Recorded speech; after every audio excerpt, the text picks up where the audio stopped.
So we started this chapter by talking about the 4 different functional groups that we're going to see. So far we've been reviewing carboxylic acids and amines, and now we're going to look at some big new functional groups, an amide and an ester. Okay, so let's compare and contrast those. That's a good way to kind of see how are they the same, how are they different. So first of all, we're going to see that both of these types of molecules are similar because they contain a carbonyl. And if you remember that carbonyl is C double bond O. So if I look at these two structures that are given to you, we're looking for a carbonyl with a single bond oxygen, and in an amide, we're looking for a carbonyl with a single bond to a neighboring nitrogen. They have to be right next door to each other for this to count, okay? Both of these have a lot of C's and H's, but some polar bonds in here. So I would say that both of these functional groups are slightly polar. Also, they're pretty stable. These functional groups are not kind of on the end like you would see in a carboxylic acid, but instead, once I have an ester, now I'm kind of locking that functional group up between carbons, and so it's not going to be as reactive. And similarly for my amine, this is an amine, but when I turn it into an amide, instead of just a carbon there, now I've got a carbonyl, and this again is not going to be as reactive as when the amine is just by itself. All right. So I'll stash those up there for now. So they're slightly polar, not very reactive. They can be hydrolyzed, so we're going to see one last type of new reaction, which is hydrolysis. So they can be hydrolyzed, and we're going to see that whatever those functional groups are, hydrolysis chops them in half. That's what lyse means, is to break something. And then even though they have some features that looked like carboxylic acids and looked like amines, these are not acidic or basic. And that kind of ties back to the fact that they're not very reactive. They're not ready to give up protons, give or take protons, okay? So those are some of the ways that they're similar to each other. Now let's take a look at some of the ways that they are different from each other. So in this ester, we could say that it's like a carboxylic acid. Let's put it over here for a moment. So like a carboxylic acid, but it's in the middle of a molecule.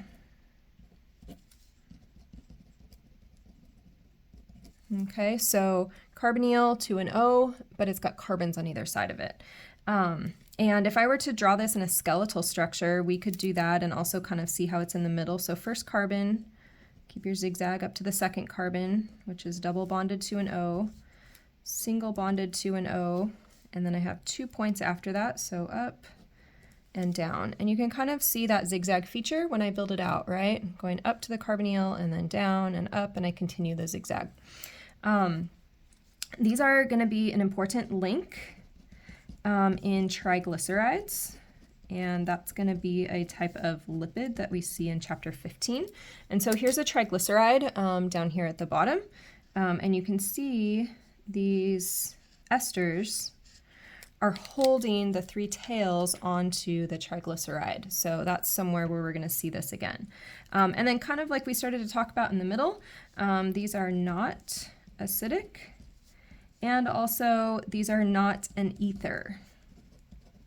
So if you remember back to our functional groups we saw at the beginning today, here is an ester and here is an ether. An ether just has that one oxygen. So make sure you can tell those apart. Flashcards or drawing them out might be a good way to do that.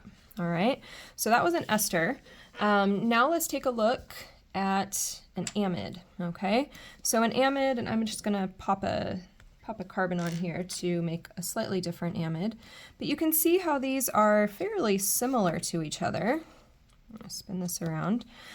So I've got carbonyls, but instead of going to an oxygen and an amide, I go down to a nitrogen, okay?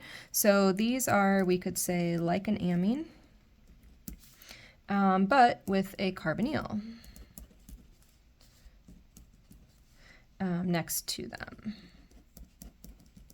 And so we don't ever call this an amine, we only call it an amide, okay? These are also the same as when we get to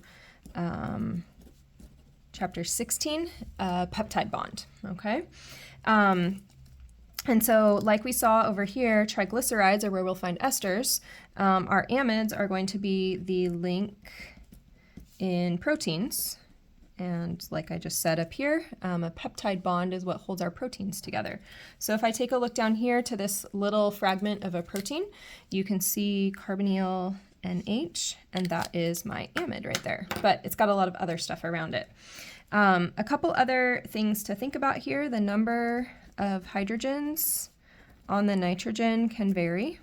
So depending on the molecule, you might have one or you might have two. Right now I have one hydrogen, like you see here. And then a couple other things, or one more thing, I guess. These are not basic. And so what's happening in terms of them not being basic is, let's just say I've got this molecule here, okay? Nitrogen has this lone pair, and that's normally where we would be basic or a proton acceptor. But because it's got this friend nearby, specifically the carbonyl, it says, you know what, first priority on those extra electrons goes to my friend carbon next to me. And so that pair of electrons we could think about being donated down to this carbon, and then this double bond would just become an extra pair of electrons on the carbon there.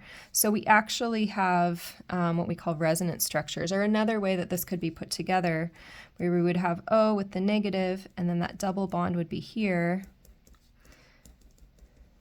And you can see that now nitrogen has 4 bonds and is not ready to accept a proton. So this is why it's not basic. So always look next to your nitrogens for a carbonyl to decide if it's going to be basic or not. So that compares and contrasts our esters and amides. The last thing we're going to do is check out the reactions where they are hydrolyzed.